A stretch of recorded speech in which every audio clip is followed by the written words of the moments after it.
Bem, boa noite. Hoje calha-me a mim fazer aqui uma pequenina apresentação. Esperamos que estejam todos bem dispostos e seja os que estão pela primeira vez ou os habituais. Vamos falar sobre um tema que já foi anunciado, que é ser espírita no mundo. Ser espírita no mundo às vezes é um pouco difícil. É mais ou menos como aconteceu aos americanos quando chegaram ao Afeganistão, não é? Aqui não estão, onde é que eles estão, não sei onde é que eles estão, andavam à procura do inimigo. E nós, quando nos questionamos, às vezes as pessoas dizem, temos de ser espíritas no mundo, temos de nos questionar em que mundo, né? Qual é o mundo em que eu quero ser espírita? Porque há vários mundos, né? Por exemplo, muitos de nós dizemos assim, ok, olha, eu quero, por exemplo, que este livro esteja ali, eu quero que estas canetas não me incomodem, né? Sei lá, coisas do género. Ser espírita no mundo. Olha, o planeta Terra está a algures ali isto é a nossa galáxia, a Via Láctea, nossa casa, e aqui a algures num destes subúrbios está o nosso sistema solar, que é um pontinho tão pequenino que nem se vê, né? E dentro desse sistema solar está o nosso planeta Terra, portanto, nós somos mesmo gente importante. Então, queremos ser espíritas neste mundo, no mundo Terra, né? Ou qual é o mundo onde queremos ser? Será em Portugal, no nosso jardim à beira-mar plantado, ou no mundo íntimo? É importante definir bem onde é que nós queremos ser espíritas, porque nem toda a gente sabe onde é que está. E a prova disso é este telejornal francês, que estava a dar uma notícia de uns fogos em França, né? E Marselha estava ali muito bem situado, alguns na zona de Lagos, né? Então, nem sempre nós aqui no nosso planeta sabemos onde estamos, nem sempre nós no nosso país sabemos onde estamos, e nem sempre nós no nosso íntimo também sabemos onde estamos ou como estamos. Então, vamos pressupor que queremos ser espíritas no planeta Terra. Pode ser? Não é? É esse o objetivo de quem é espírita. Olha, vamos tentar ser espíritas no planeta Terra. Muito bem. Agora, que planeta é este que nós habitamos? Toda a gente conhece. Não é bem assim. Reparem, só no planeta Terra calcula-se que em 2012 havia mais de 10 mil religiões diferentes. É engraçado, não é? Muito interessante. Cerca de 800 religiões registadas em Portugal atualmente. Já passa das 800. Pelo visto, isto é um negócio que dá dinheiro. Não é o nosso caso. E neste planeta só existem 2 bilhões ou 2 mil milhões de cristãos na Terra. Ora, e os outros? Não é? Os outros seres humanos? Nós somos, neste momento, 7,4 mil milhões de pessoas no corpo de carne. Dos 7,4, só 2 mil milhões são cristãos. Há cerca de 5 mil milhões que não são. E agora, como é que nós vamos ser espíritas no mundo? Não é? O que é que vamos fazer com o mundo? Sei lá. Como fazer isto, não é? Isto é muito interessante. Nós dizermos, eu sou espírita, conversamos entre nós temos as mesmas ideias, conseguimos entender a mesma... Mas quando saímos do nosso meio, né? Quando saímos do nosso meio e encontramos com a maior das naturalidades pessoas até muito inteligentes e com muitos estudos a dizerem, eu não acredito em nada, depois da morte, morrendo, acabou. O que eu vou é tentar aqui aproveitar o melhor possível a vida. E nós temos um choque, que coisa mais fria, mais primitiva, pensamos nós, né? Porquê? Porque estamos fechados no nosso ninho, né? e não temos a percepção da realidade que é a sociedade à nossa volta. E agora como é que nós vamos fazer isto? Allan Kardec, vejam bem, há 159 anos, deixou uma dica muito interessante no Livro dos Médiuns. O Livro dos Médiuns é um livro onde trata da parte experimental, da parte científica da doutrina espírita. Por isso é que se chama o Livro dos Médiuns. Foi um livro que ele compilou com método, com técnicas, para os médiuns poderem experimentar, porque no tempo em que ele compilou este livro, com ditados dos espíritos, não existiam centros espíritas, como há agora, né? Então as pessoas que tinham mediunidade em casa iam ver o Livro dos Médiuns, olha, eu acho que tenho este tipo de mediunidade, e experimentavam, né? E neste livro, Allan Kardec diz que todo o ensino metódico deve partir do conhecido para o desconhecido. Isto é, antes de tornar espírita, temos de tornar espiritualista a pessoa. Não faz sentido chegar à beira de um ateu, de um católico, né? de um agnóstico, mas principalmente de um ateu, e tentar torná-lo espírita. Não, primeiro temos de falar com ele acerca da vida para além da morte, ou acerca da existência de Deus, para que ele tente entender esses pressupostos, né? Antes de tentar convencer um incrédulo, mesmo por meio de factos, diz Kardec, convém assegurar-se da sua opinião sobre a alma, ou seja, se ele crê na existência, na sobrevivência ao corpo e na individualidade após a morte. Depois diz Allan Kardec, se a resposta for negativa, será tempo perdido falar-lhe dos espíritos, eis a regra. Isto parece assim muito chocante, não é? Mas e não vamos insistir? Era como Jesus dizia aos apóstolos, quando, olha, ide e pregai. Quando não vos quiserem ouvir, sacudi inclusive o pó das sandálias dessa gente. E ide pregar aos gentios, não é? Os gentios eram aqueles com quem ninguém queria nada, mas eram aquelas almas simples que estavam dispostos a ouvir. Dizia assim, não deitem pérolas a porcos, não era com maldade, ele queria dizer, não percam tempo com quem não quer. Muitas vezes nós andamos a querer convencer os nossos familiares, o marido, a mulher, os filhos, o pai, a mãe, a sogra, etc., que o espiritismo é que é bom. O espiritismo é bom para nós, pode não ser bom para eles. Eles podem não ter necessidade disso. E é uma violência fazer isso, não é? Então, como é que nós vamos tornar os outros espiritualistas se nós agirmos como uma seita? O espiritismo não é mais uma religião, não é mais uma seita, não é? Mas o que é uma seita? Uma seita é um grupo que está separado, não é? Etimologicamente está separado de outros, não é? Portanto, o espiritismo não tem essa base, é uma doutrina, um conjunto de ideias que é universal e universalista. Quer dizer, aplica-se em todo o planeta, para todo o mundo, e é para qualquer pessoa, independentemente das suas convicções. Assim como a biologia é para qualquer pessoa, independentemente das suas convicções, como a astronomia, como a filosofia, como a matemática, etc.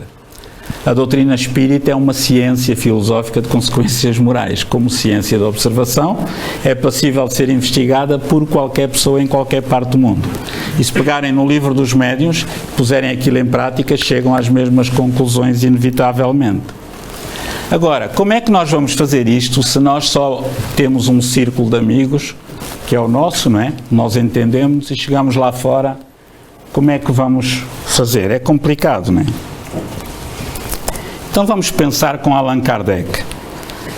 Como é que vamos tornar os outros espiritualistas ou explicar-lhes da existência da vida para além da morte? A primeira é ser credível. Temos de ser pessoas credíveis. O que é isto, ser credível? É ser autêntico. Por exemplo, dar o exemplo. Porque a doutrina espírita, como eu referi, é uma ideia universal e universalista. Ora, se nós apresentarmos factos, se apresentarmos determinadas informações às pessoas, as pessoas vão ficar a pensar. No outro dia estava num programa de televisão com dois senhores. Esse programa vai passar hoje no canal 15 da Nós e da Mel, que é o canal Q, com o Fernando Alvim, aquele simpático.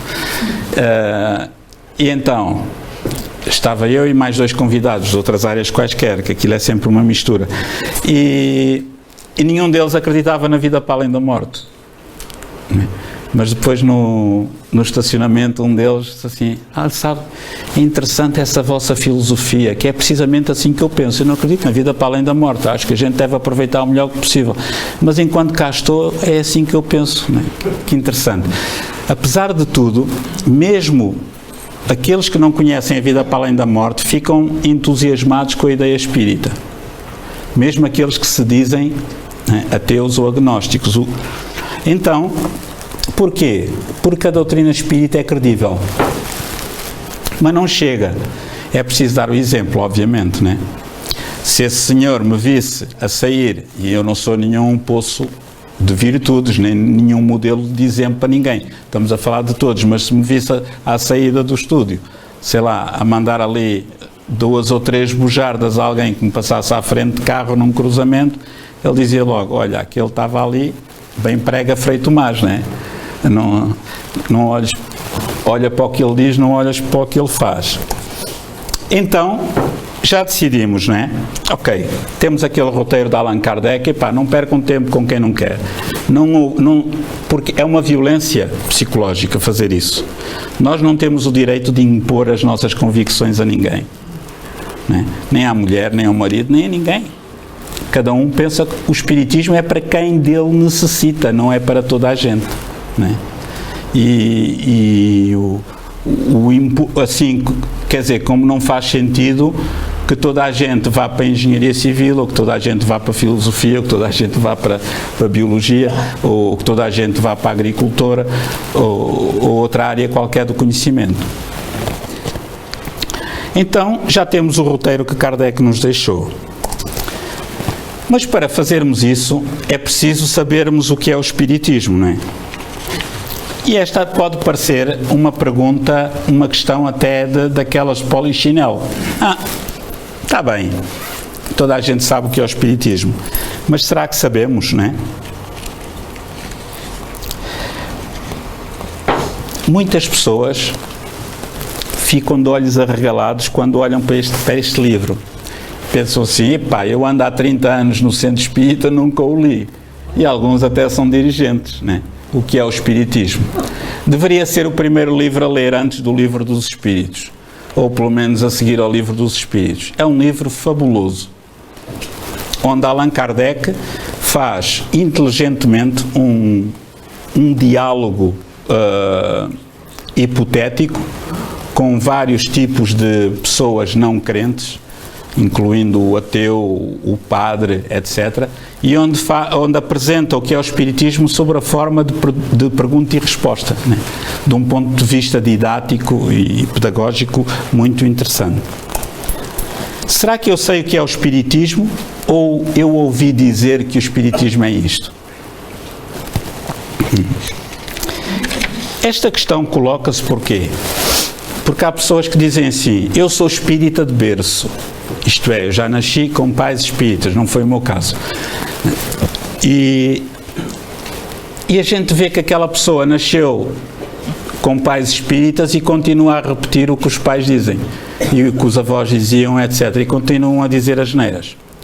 E temos asneiras do ponto de vista do que é o espiritismo, na minha ótica, claro. Então, muitas vezes nós não... Para sabermos o que é o espiritismo, temos de o conhecer. Temos de ver a opinião de quem o compilou, que foi Allan Kardec, né? Não é a opinião do Lucas, do Manel, da Maria, do Joaquim. Mas eu acho que é isto, mas aquela acha que é aquilo. Não. Temos de ver o que é que Allan Kardec apresentou, o espiritismo tem tem 20 livros que nós devemos estudar e que nos ajudam a entender o que ele é.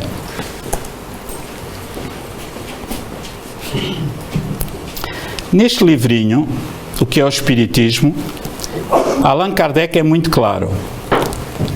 Ele refere, está lá textualmente, portanto não há que inventar. O Espiritismo é ao mesmo tempo ciência experimental e doutrina filosófica.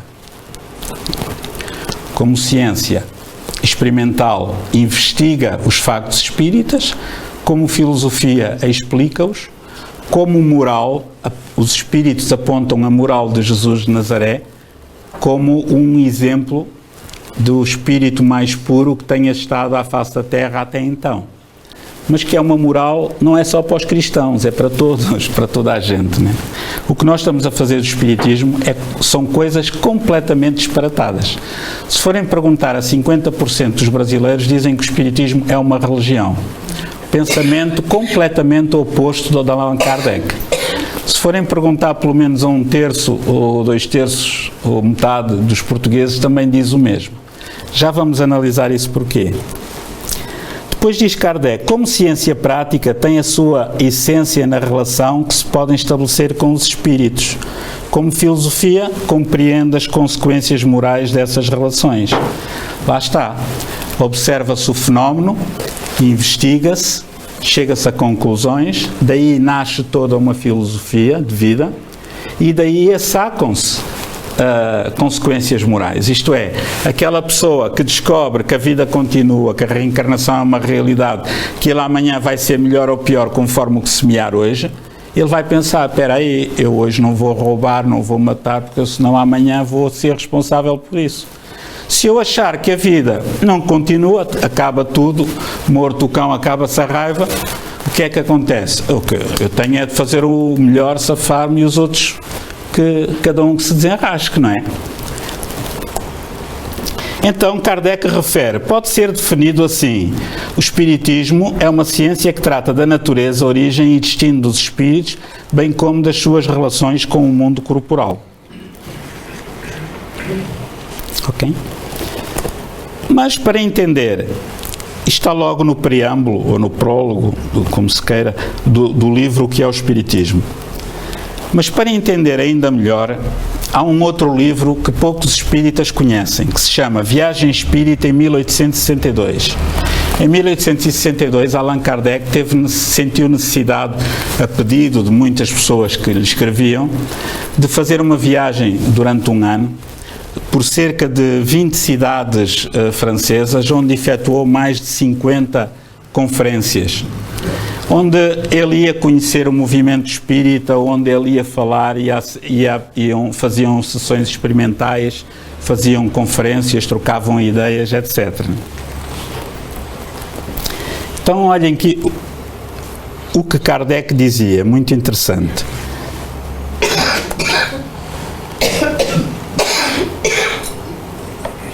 Frequentemente vezes tem sido indagado se é útil começar as sessões com preces e atos exteriores de culto religioso. É sem dúvida não apenas útil, porém necessário, rogar através de uma invocação especial, por uma espécie de prece, o concurso dos bons espíritos.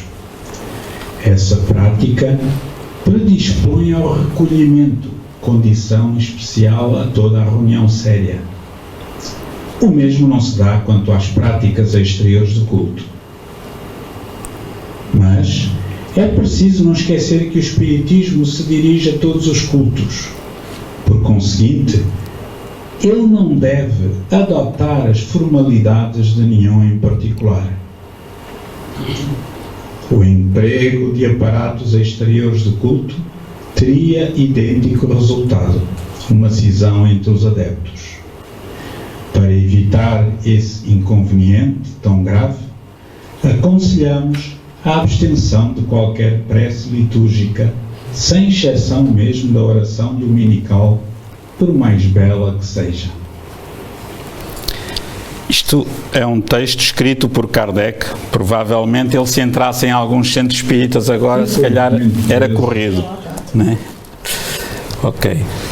Agora, como para fazer parte de um grupo espírita não se exige que ninguém abjure a sua religião, permita-se que cada um faça a seu bel prazer e mentalmente a prece que julgar a propósito. Sem esta linha de conduta neutra, não se poderia impedir, por exemplo, que um muçulmano, integrante de um grupo espírita, se prosterne e coloque a face contra a terra, recitando em voz alta a sua fórmula sacramental: só há um Deus e Maomé é o seu profeta. Dito tudo isso, creio supérfluo salientar o quanto haveria de ridículo em fazer-se toda uma assistência a repetir em coro uma prece ou uma fórmula qualquer. Ok. Muitos de nós, se calhar, estamos confusos, não é? Porque Léon Denis, o filósofo espírita francês, que foi contemporâneo e continuou a viver após a desencarnação de Allan Kardec, tem livros muito bons. O Problema do Ser, do Destino e da Dor, entre outros. E Léon Denis refere que o espiritismo seria aquilo que os espíritas fizessem dele. Ora, o espiritismo é uma doutrina, um conjunto de ideias que Allan Kardec pegou, compilou. O que os homens estão a fazer do espiritismo é mais ou menos aquilo que os católicos fizeram com o cristianismo. Estão a deturpá-lo e estão a usá-lo cada um à sua maneira.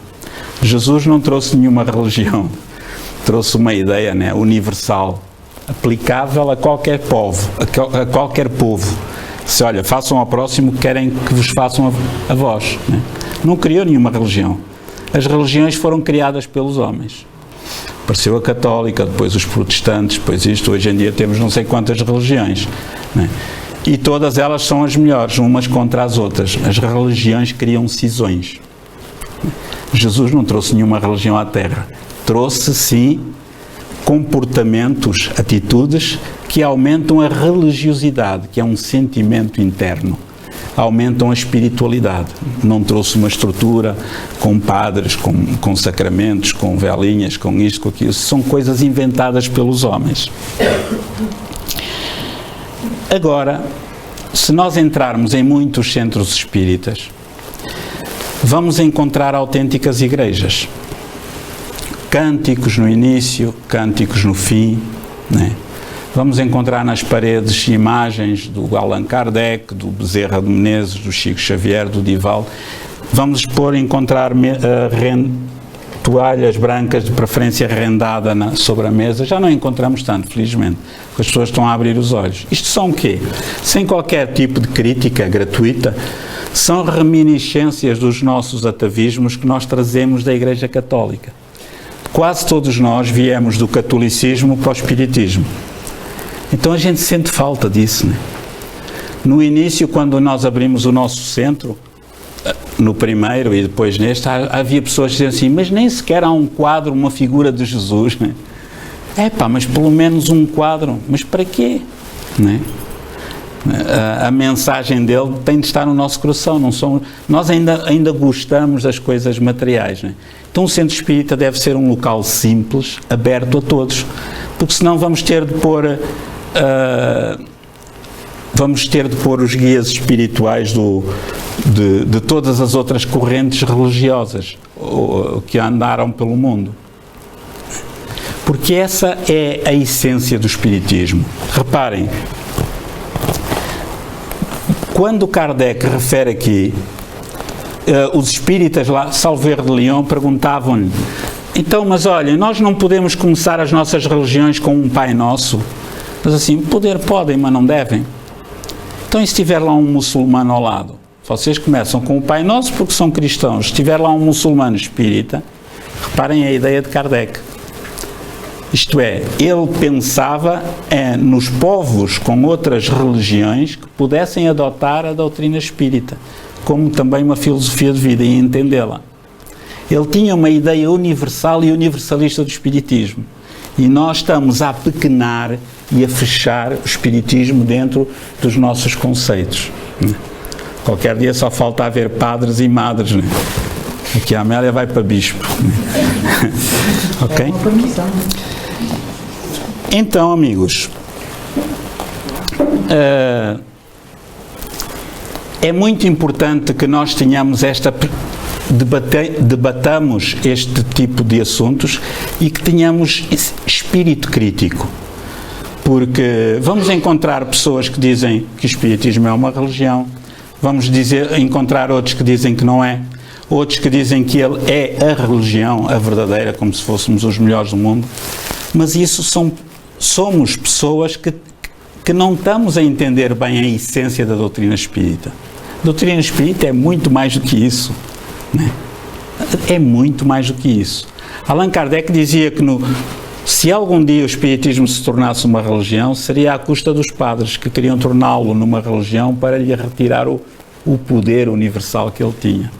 Pelos vistos, os padres reencarnaram todos no movimento espírita, no Brasil e em Portugal. A evolução é lenta. Ok, então já sabemos o que é o espiritismo, né? Onde é que queremos trabalhar no mundo. E agora, vou decidir perante isto, o que eu conheço, se eu quero ser espírita ou não, não é? O talvez não aponta por lado nenhum, portanto eu vou escolher ou sim ou não. E somos livres de o escolher. Ok, mas nós escolhemos o sim, não é? Muito bem. Então, queremos ser espíritas neste mundo. Agora, que tipo de espírita é que eu quero ser? É muito interessante que se às vezes nós formos perguntar e formos ouvir palestras que estão no YouTube e na internet, ou formos ouvir entrevistas, né? Há pessoas que dizem assim, eu não, eu gosto do espiritismo científico.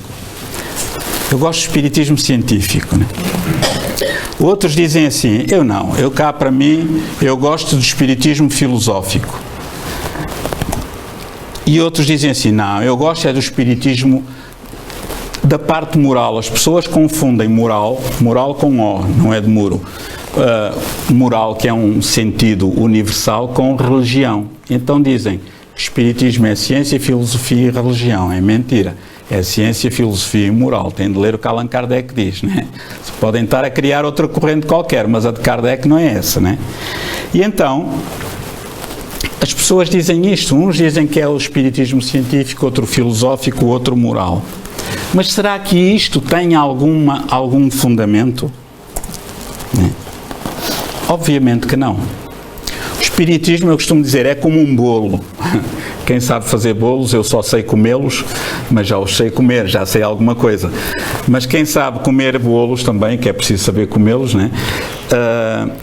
Sabe que se tiver uma fatia de bolo, esta senhora não pode dizer assim, não, eu gosto mais é do fermento. E só tira o fermento do bolo. E depois este senhor diz assim, não, para mim é só os ovos, né? E tira um bocadinho. E eu é só o açúcar, né?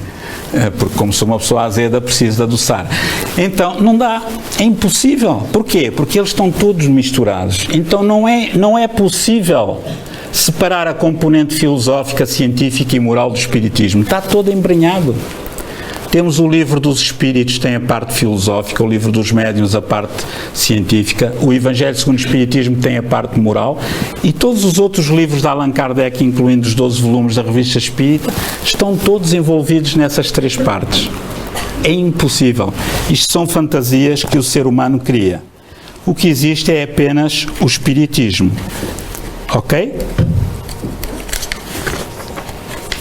Se houvesse uma campanha eleitoral, podíamos até usar este slogan. Espiritismo só há um, de Kardec e mais nenhum. Porque, por exemplo, no Brasil, confunde-se muito. Mas olha, qual é a corrente espírita que você segue? É de mesa branca? Mesa branca, mesa preta, até nas mesas há racismo, né? Não há espiritismo de mesa branca, nem de mesa preta, nem de mesa castanha. A gente entende que isso é para se distinguir da Umbanda, do Candomblé, etc. Mas não há correntes dentro do espiritismo, não há correntes espíritas. Depois até se utiliza o termo espiritismo kardecista, isto é, de Allan Kardec, como se houvesse outro espiritismo não kardecista. Isso é uma redundância. É só espiritismo, não é? Temos de começar a acertar estas ideias. Ok, já acertámos as ideias, não é? Já sabemos o que é o espiritismo, já decidimos que queremos ser espíritas, agora como ser espíritas no mundo, não é? Para isso é preciso incorporar os pontos básicos da doutrina espírita. A existência de Deus, aquilo que convencionamos chamar Deus, a imortalidade do espírito, a comunicabilidade dos espíritos, a reencarnação e a pluralidade dos mundos habitados, não é? Mas para incorporarmos estes princípios no nosso íntimo, temos de os estudar.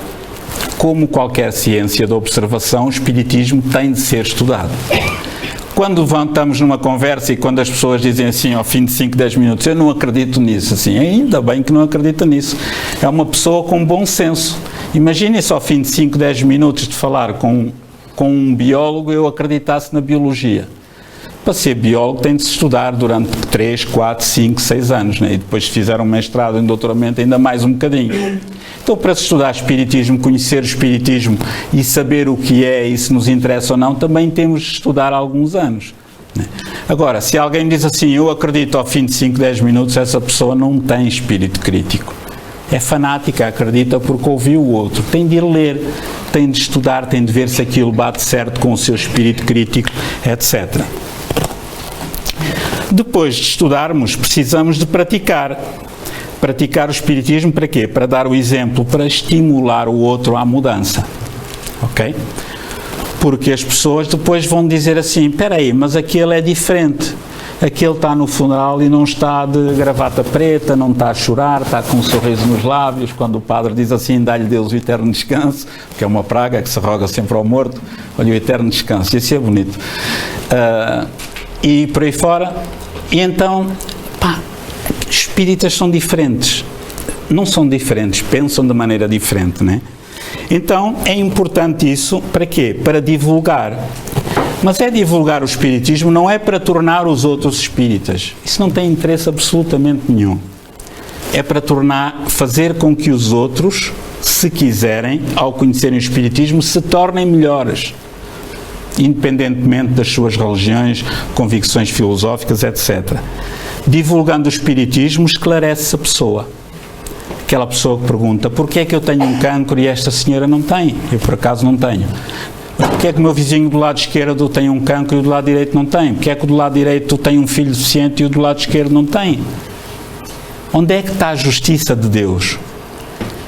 As religiões tradicionais não respondem a isto. O espiritismo responde. E esclarecendo, a pessoa entende. E entendendo, consola-se. Resigna-se ativamente.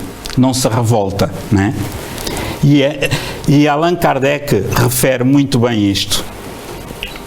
Quando se pergunta como ser espírita no mundo, ele diz que se reconhece o verdadeiro espírita pela sua transformação moral e pelo esforço que ele faz para domar as suas más inclinações. Então o espírita é o adepto da ideia espírita, não é preciso ser médium, é o adepto da ideia espírita. O verdadeiro espírita, isto é, aquele que leva o espiritismo a sério, é o que se transforma moralmente, o que se melhora e que faz um esforço para domar as suas más inclinações. E isso só cada um de nós é que sabe de per si. Nenhum de nós tem o direito de apontar o dedo ao outro, nós não sabemos o esforço que o outro está a fazer ou não. Ok, mas para tudo isso, amigos, é preciso evoluir. Tem havido uma evolução intelectual enorme ao longo destes últimos 100 anos. Passámos dos aviãozinhos que voavam a 50 metros para naves espaciais que andam por aí, algumas já saíram até, alguns dos satélites já saíram do nosso sistema solar, né? E depois da evolução intelectual, né, nós estamos a evoluir, mas estamos a evoluir devagar, né? Só vai variando é o local onde batemos. Vem a evolução moral. Isto é, no Livro dos Espíritos aprendemos também isso, que a evolução moral decorre da evolução intelectual. Então, para isto é preciso ler, estudar, aprender, debater ideias, né? E porquê é que nós precisamos de ler, estudar, aprender? Para aprendermos a distinguir o bem do mal. O que nos convém fazer e o que não nos convém fazer. O apóstolo Paulo dizia isso, né? Tudo nos é lícito, mas nem tudo nos convém. Nós temos o livre-arbítrio, podemos fazer o que quisermos da nossa vida, mas nem tudo nos convém, não é? Então, como é que vamos ser espíritas neste mundo que parece perdido e onde nós parecemos perdidos também e onde nós sabemos que somos uma agulha no palheiro dos 7,4 mil milhões de pessoas? Temos de ver qual mundo. Lembram-se, no início falámos do mundo terra, do nosso mundo, o nosso Portugal e do nosso mundo interior, não é? Em que mundo é que eu devo agir em primeiro lugar como espírita? No mundo interior, no mundo íntimo, não é? Eu primeiro tenho de trabalhar o quê? Os sentimentos no mundo íntimo, não é? Eu entrei para o espiritismo, fiquei encantado com a ideia, depois o espiritismo entra em nós e depois ele sai de nós, é a tal transformação moral. E oxalá nós cheguemos a esse estágio em que ele já sai de nós. Já sai de nós, mas não é fazer coisas, fazer palestras, isto, não. Porque nós podemos fingir muito bem e parecer bem falantes e bem fazentes, etc. Não. É sair de nós em termos de sentimentos. Que eu posso estar com um sorriso com esta senhora e pensar assim, olha, és uma vaidosa do caraças, né? Estou a pensar mal. Ainda não trabalhei, não burilei os meus sentimentos.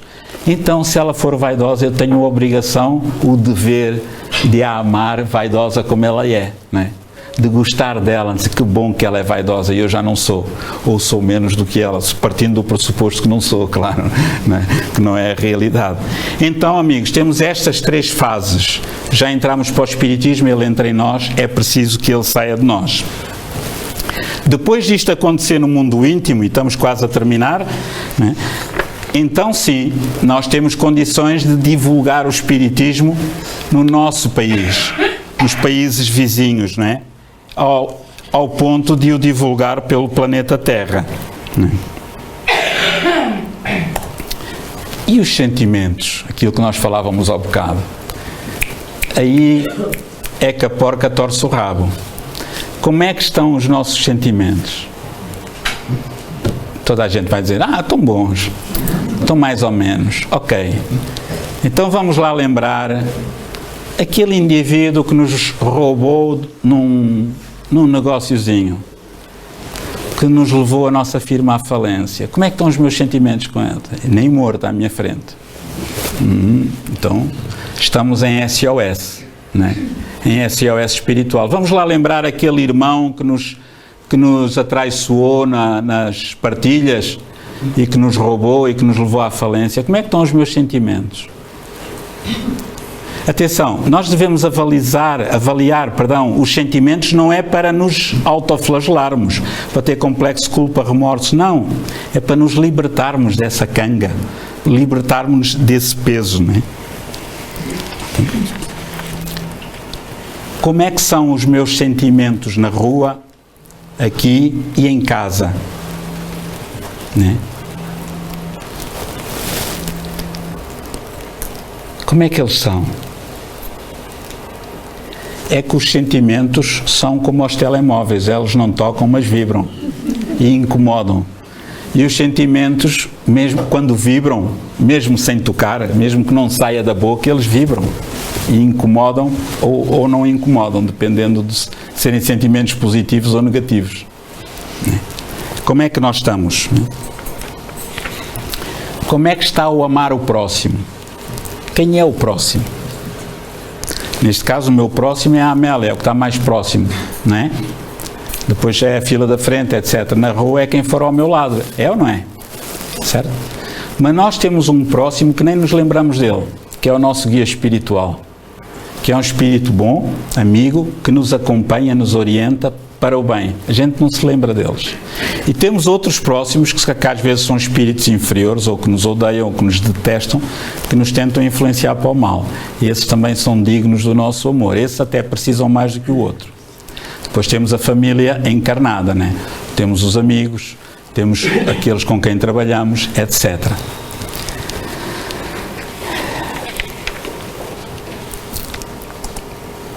Vamos ver aqui alguns itens que se aplicam como uma luva na nossa vida. Somos donos da verdade. Quem não acreditar nisto, que fale com uma mulher casada. E as mulheres que falem com um homem casado. São raros os que não são donos da verdade. Estou a brincar. Somos donos da verdade. Reparem uma coisa, eu estou a fazer esta palestra para mim, sem falsas modéstias, estamos todos no mesmo barco, né? Cada um fala por si. Quantas vezes nós não temos este tipo de episódios na vida? Muitas vezes temos este tipo de episódios, somos donos da verdade. Muitas vezes não os temos, mas os outros pensam que nós os temos, né? Daí que o João Paulo I dizia, aquele Papa que se pressupõe-se tenha sido envenenado, João Paulo I dizia que dentro de um João há 3 Joões. Há o João que ele é, o João que os outros pensam que ele é e o João que ele pensa que é. Eu penso que sou uma pessoa. Se perguntar a qualquer um de vós quem é o Lucas, todos vão dar respostas diferentes, mas o verdadeiro Lucas nem eu o conheço, não é? Ok, só se fizer muita psicoterapia com um bom psiquiatra ou um bom psicólogo é que eu vou descobrir algumas facetas minhas, ok? Não aceitar opiniões alheias. Esta é a nossa postura, muitas vezes, na vida, em todo o lado, no trabalho, etc. Às vezes até dentro dos centros espíritas, somos donos dos centros, quero, posso e mando, né? Já me acusaram disto? Porque será? Depois estamos fechados na nossa igreja, fechados aqui. Quantos centros espíritas se fecham? Quantos de nós espíritas se fecham? Há pouco telefonava uma senhora de bem longe, era preciso ir a nado para ir ter com ela e demorava umas horas a nadar. Portanto, já estão a ver que é numa das ilhas, não vou dizer qual. E essa senhora queria vir dessa ilha aqui ao centro das Caldas, porque pode, porque tem dinheiro, para fazer atendimento connosco. Disse, oh, minha senhora, por amor de Deus, mas tem aí na sua ilha centros espíritas. Ah, mas sabe, é que eu sou muito conhecida. Ah, é? Ah, mas olha que o centro espírita, os espíritas daí que eu conheço não são malfeitores, olha, são professores, são médicos, são agricultores, são comerciantes. Ah, mas eu não disse isso. Disse, sim, senhora. Ah, mas eu sabe como é? Não, não sei. Então como é que é? Diga-me lá. É que aqui na ilha isto é um meio pequeno? Sim. E qual é o problema? Ah, sabe como é? Não, não sei. Ah, e depois se o meu familiar sabe? Isso é problema seu. A senhora, se tiver um ataque cardíaco, vai às urgências de Lisboa? Não, vai aí à ilha. Pois, mas isso é diferente. Não, não é. Está a ter um ataque cardíaco espiritual. Está a precisar de ir às urgências do espírito, ao centro espírita. Ah, mas eu ia aí, eu não faço... Não, se a senhora vier cá, vou-lhe dizer a mesma coisa que estou a dizer pelo telefone. E ela ficou piurça comigo. Então, nós não temos abertura à sociedade, muitas vezes. É preciso sair dos centros, é preciso sair da nossa concha. No nosso trabalho, na rua, etc. Falar de espiritismo às pessoas. Quantas vezes nós vemos uma pessoa no trabalho, o nosso colega, que está nitidamente obsidiado, e nós não temos coragem de dizer assim, opá, vai ao centro, tu andas aí, se calhar, mal intuído ou qualquer coisa. A gente tem vergonha, tem medo que nos chamem maluco ou até que nos prejudiquem, não é? Aceitar o outro como ele é, mesmo sem concordar. Aqui é que a porca torce o rabo. Aceitar o outro como ele é, mesmo sem concordar. Eu não concordo com a maneira como este senhor pensa, mas tenho o dever de aceitar a maneira como ele pensa. Não sou obrigado a concordar com ele, não sou obrigado a ir atrás dele, mas não tenho o direito de transformar a minha divergência de opinião em agressividade. E é isso que nós fazemos todos os dias, inclusive espíritas. Alguns amigos que eu sou amigos deles, espíritas, né, tornaram-se meus obsessores encarnados só por divergência de opinião.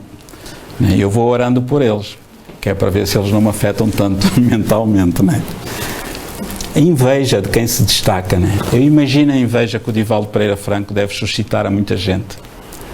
Mas as pessoas não têm inveja do trabalho que ele tem, ou do Chico Xavier, ou de outras pessoas, não têm inveja do trabalho que ele tem, da dedicação que ele tem, das horas que ele não dorme, né? do esforço, do sacrifício que faz para tentar ser útil à humanidade. As pessoas só têm inveja daquilo que não presta. Né? São as nossas ervas daninhas interiores. A doutrina espírita ensina-nos que não devemos confundir pessoas com ideias. Este senhor tem direito a ter as ideias que ele tem. Tem direito a pensar de uma maneira completamente oposta à minha. Tudo bem, qualquer um de nós tem essas ideias. Agora, as divergências não podem ser igual, sinónimo de inimizades. Não podem ser sinónimo do diz que disse. Isso é de um primitivismo, de uma infantilidade espiritual impressionante. Nós não podemos ser assim no nosso trabalho. Não podemos ser assim na nossa vida, em casa, na rua, nos nossos grupos sociais que frequentamos. Né? Quantas vezes nós pomos alguém de parte só porque um amigo nos disse que fulano que era assim, e afinal eu depois vou descobrir não é assim, mas era assado. Mas como eu sou muito amiga desta senhora e ela disse-me que aquele senhor era assim, eu vou ficar a pensar que ele era assim e já não olho para ele direito.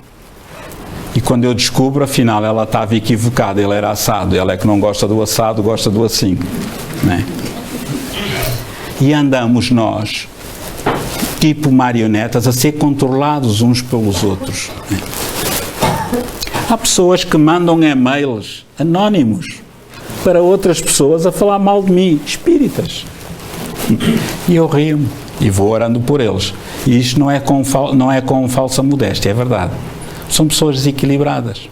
Nunca lhes fiz mal nenhum. Antes, pelo contrário. Né? Mas isso acontece em todo o lado. Né? Então, temos de sair. Meu Deus, nós temos de abrir o coração. Temos de sair da nossa pequenez espiritual. O que é que adianta andar num centro espírita se não se fizer aquilo que Allan Kardec diz, que é a transformação moral? Tentar ser melhor cada dia que passa, mesmo que eu não consiga. Tentar um bocadinho. Deixar de ser má língua, deixar de ser queixinhas, deixar de ser rancoroso, deixar de ser odiento, não pagar o mal com o mal, né? Procurar, sim, enfim. E depois aquelas coisas que nós já falámos aqui, que às vezes se encontram nos centros espíritas. E pronto. Agora, como fazer? É muito fácil. Está no texto o homem de bem. Paga o mal com o bem. E muitos de nós estamos a pensar assim, isso é que era bom. Então aquele indivíduo deu-me cabo do negócio e eu agora vou-lhe pagar com o bem? Vou orar por ele? Sim, ele é que precisa. O que está de consciência tranquila não precisa. Não é? Aquele indivíduo que deu um tiro no meu filho só para lhe roubar o telemóvel, jamais o perdoo. Vais ter de perdoar, vais. Pode demorar 1000 anos, vais sofrer 1000 anos, mas o problema é teu. Mas se é imperdoável, não é. O perdão está cá dentro, é a nossa capacidade. Né? Perdoa e esquece as ofensas. É claro que nós não esquecemos, né? Porque elas estão registadas cá no subconsciente. Mas quando nós perdoamos do coração, nós já nem nos lembramos do que aconteceu. Epá, mas lembra-se, Amélia, há 10 anos, quando eu a tratei mal. Você, Lucas? Não. Sim, naquele dia que eu disse isso, nunca tratei nem mal a Amélia, por amor de Deus. Isto, aquilo, aquilo. Não. Então, quer dizer, a gente já nem lembra. Porquê? Porque não. Agora, há outras pessoas que têm uma vitrine, são autênticos vidrinhos e vão colecionando o lixo mental, tudo. Elas sabem que no dia 2 de dezembro de 1935 o José Manel Jaquim Maria Cachucho disse aquilo e fez aquele comentário e tal, e guardam aquilo ali com aquele rigor todo, né? À espera de utilizar a primeira oportunidade. Essas pessoas desencarnam, morrem, entram em perturbação no mundo espiritual. Imediatamente. Porquê? Porque têm um mundo interior conturbado e perturbado. Foi a escolha deles, não é? O espírita não procura o homem de bem, os defeitos alheios nem os evidencia. Okay.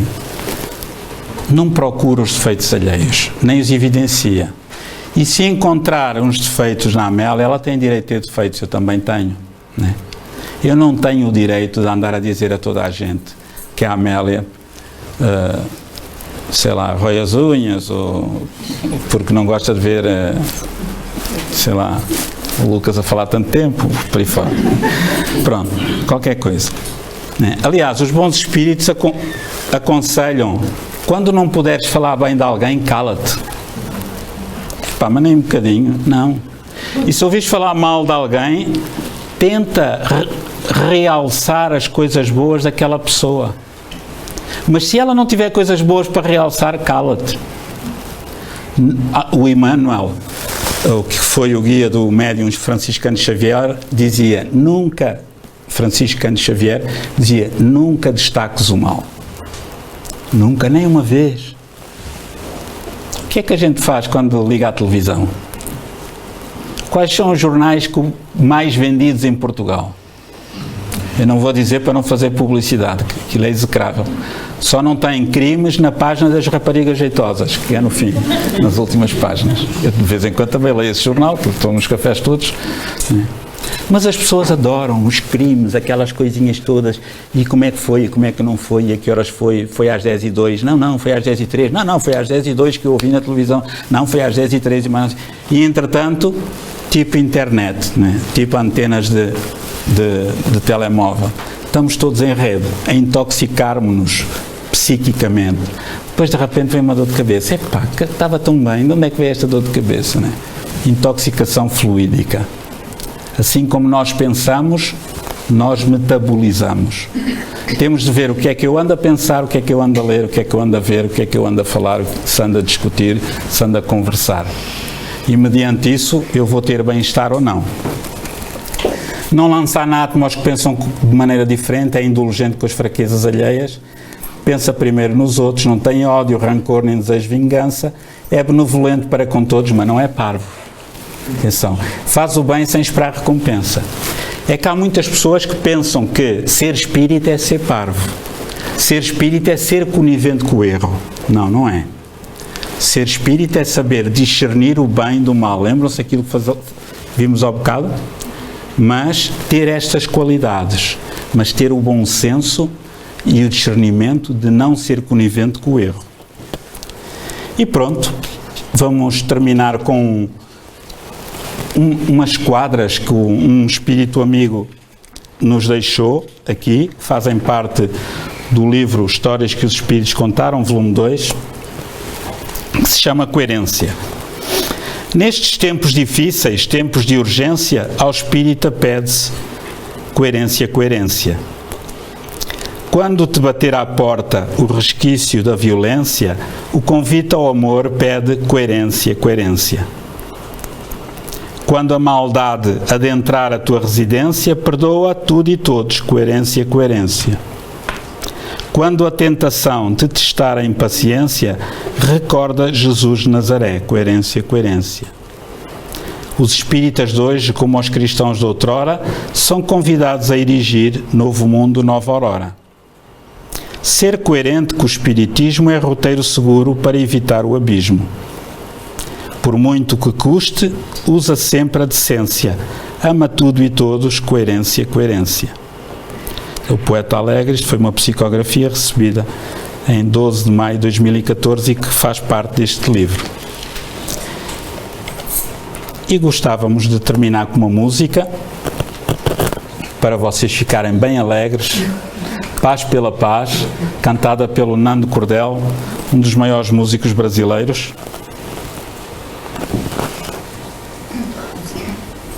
Vamos lá ver se ele canta. Ou não. Não canta.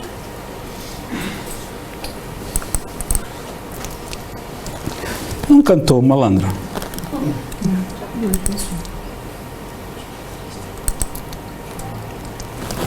Eu já sei o que é. Já agora, já que prometi, não é?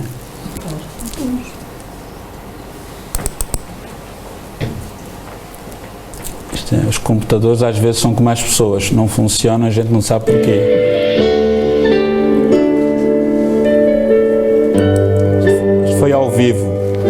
Pernambuco. Se quiserem cantar, podem cantar, estejam à vontade. Começa em mim,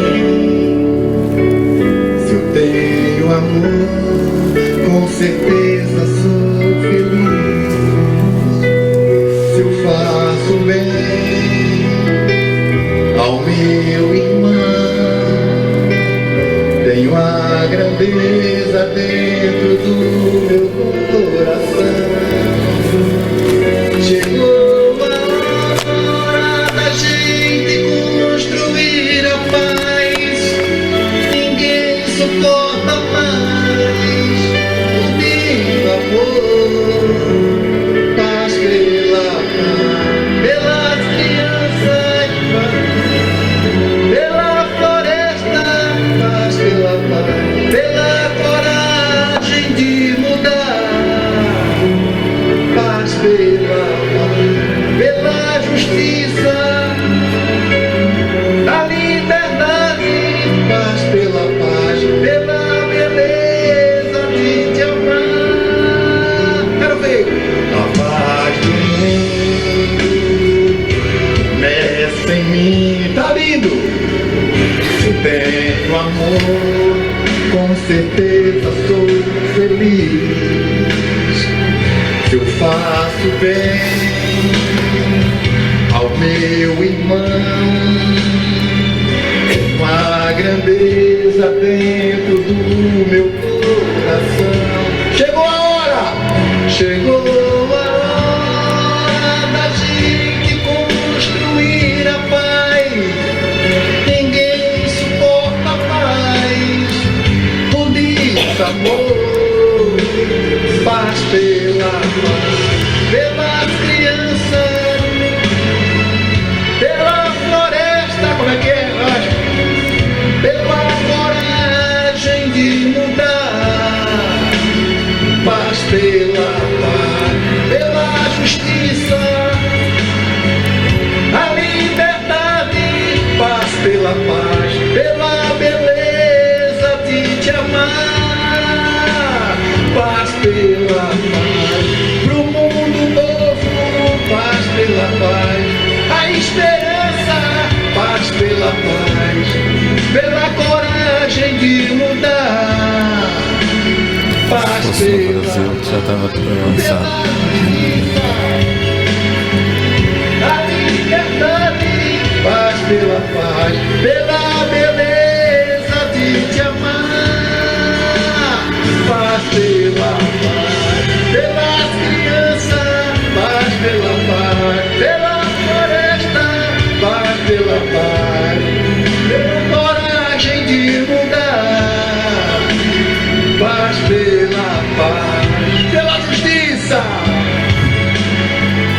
Por essa festa linda. Paz pela beleza de te amar. Paz pela paz. Obrigado! E nós também dizemos obrigado por nos terem aturado. E esta é a nossa bibliografia que usamos para a palestra de hoje.